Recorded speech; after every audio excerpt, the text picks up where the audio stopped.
अरे धनिया का हो? अरे देखा दोपहरिया में इतना घाम लगत हो, आजा पानी वानी भर के लावा, पियल उल जाए, खाना वाना खायल जाए। हम ना जाए पानी वानी भर। काहे हो? सुनावा। पानी भरहू न जब नजर लागी, पानी भरहू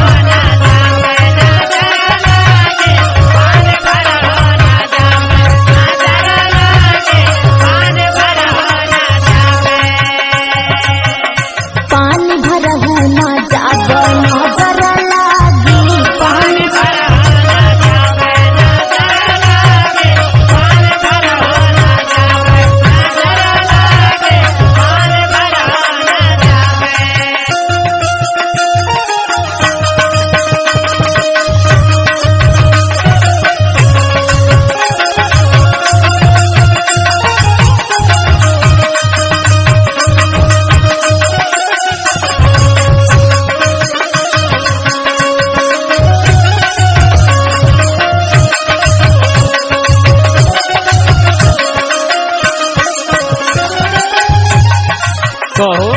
हाँ हो। महार सुगर मुगर कहो और दूसरे इतना भाव काहे ना भाव मारब हो? सुना। अच्छा सुनावा। ससुर के बोलिया सही नहीं जाला,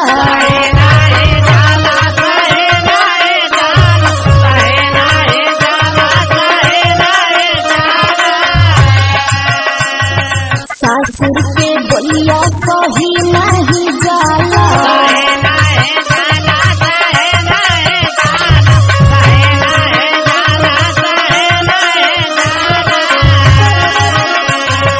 सुनावा।